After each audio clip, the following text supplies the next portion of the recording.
අය මේ චුට්ටක් කතා කරමු. කතා කරමු. පවුලේ බොහොම කෙටියෙන් ඈ. ඔව්.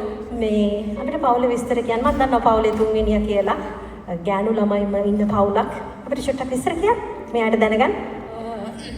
ඇත්තටම කෞෂි මගේ පවුලේ කෙල්ලොම 4 දෙනෙක් ඉන්නේ. එතකොට තාත්තා නැති වුණා. අම්මයි මමයි ඉන්නවා දැන් 3 දෙනෙක් විවාහ වෙලා. මම ඉතින් මේ සංගීත ශාස්ත්‍රයේ වැඩ කටයුතු කරගෙන ඉන්නවා. එදා හින දැක්කේ නෑ මේ සංගීත ශාස්ත්‍රයට එන්න. කොහොමද සංගීතයට යොමු වෙන්නේ?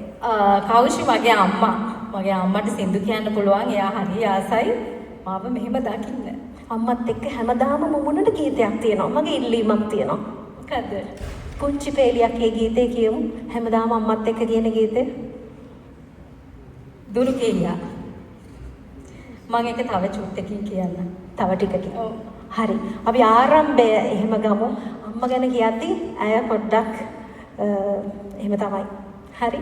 ඒ කෙසේ වෙතත් මොකද අම්මා කොහෙ ගියත් හෙවණල්ල වගේ ඇය ළඟින්ම ඉන්නවා. ඒ නිසාම ගම මතක් කරමු. ගම කොහෙද? අපිට විස්තර කියන්න. කෞෂි මම වාද්දුව.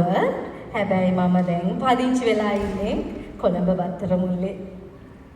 2012 වසරේ ඒ රියැලිටි වේදිකාව රණවිරු රියැලිටි වේදිකාව සුන්දර වෙන්නේ ජයගන්නේ ඇගේ මේ ගීතයෙන්. එහෙම තමයි කෞෂි මම රණවිරු රියැලිස්ටා තරගාවලියේ සඳ තනි වෙලා ගීතය මම ගායනා කරේ.